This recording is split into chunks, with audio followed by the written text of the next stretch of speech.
حضرت عبداللہ بن عمر رضی اللہ تعالی عنہما کہتے ہیں کہ ایک بار ہم رسول اللہ صلی اللہ علیہ وآلہ وسلم کے ساتھ نماز پڑھ رہے تھے۔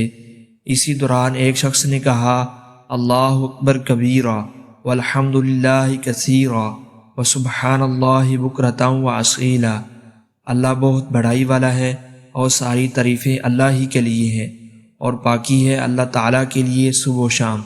رسول اللہ صلی اللہ علیہ وآلہ وسلم نے سنا تو پوچھا ایسا ایسا کس نے کہا ہے؟ لوگوں میں سے ایک شخص نے کہا میں نے کہا ہے اے اللہ کے رسول۔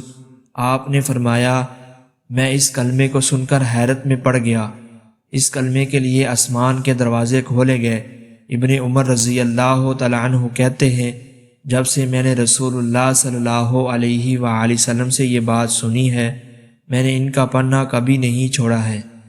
حضرت ابو ہریرہ رضی اللہ تعالی عنہ کہتے ہیں کہ رسول اللہ صلی اللہ علیہ وآلہ وسلم نے فرمایا 3 لوگ ہیں جن کی دعا رد نہیں ہوتی، ایک روزے دار جب تک کہ روزہ نہ کھول لے، دوسرا امام عادل، تیسرا مظلوم۔